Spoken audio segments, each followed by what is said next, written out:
Hey everyone, welcome back to this week's Simple Healthy Solution. So for the next couple of weeks, we are going to be doing a 3-part series getting you ready for Thanksgiving. Because the goal is to not gobble gobble till we wobble. So first off, today I'm going to be doing a butternut squash recipe. So I actually got this recipe from Wegmans and I love it so much. You can find it on their website. It's really simple. You buy the butternut squash already chopped up for you because butternut squash can be a little bit hard to cut. So if you're going to do it yourself, really make sure your knife is sharp and you're doing it carefully because it is a little bit harder to cut into. But you know, I love things already pre-chopped for me. So here we go. So 20-ounce package here. I chopped up 3 small red onions just because 2 seemed a little bit too little. I wanted a little bit more, and I did chop them up myself today. I did shed a few tears and dried myself up before the camera started. But yep, so we got our red onion, and then they have this delicious basting oil. It has sunflower oil, garlic flavor, and herbs. It's really, really great on your vegetables. So what I'm going to do is just drizzle a little bit over my veggies here. And I'm going to then add, I measured out half a teaspoon of salt and about a pinch of black pepper. And I'm just going to sprinkle that over my veggies, mix them all together, and just coat it nicely so you could see the oil's gotten all over the vegetables. And then I lined my baking sheet with parchment paper and just pour them on there.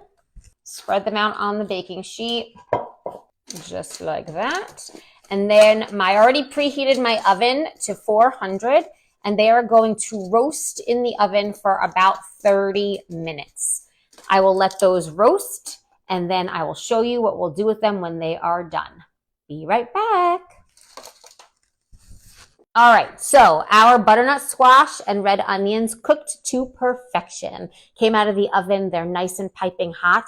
So I took my spinach and I put it into that same bowl because nothing more that I love than reusing bowls and not having to have too many dishes. So I'm just gonna take all of this and put it right on top of the spinach.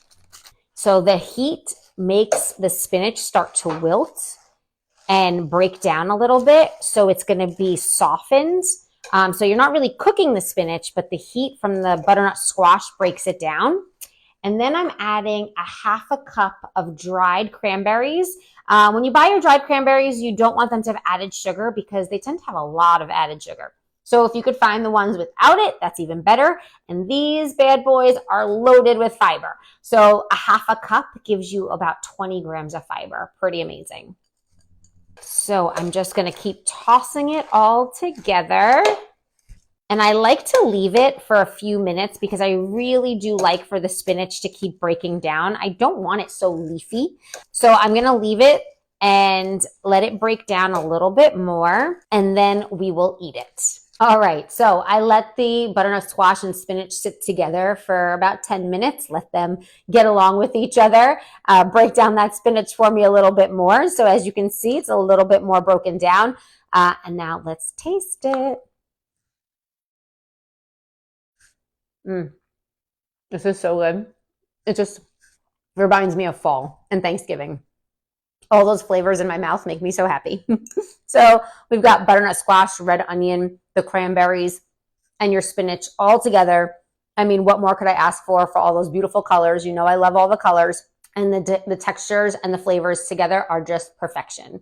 So I hope you'll give it a try. Let us know if you like it, and we'll see you next time on this week's Simple Healthy Solution.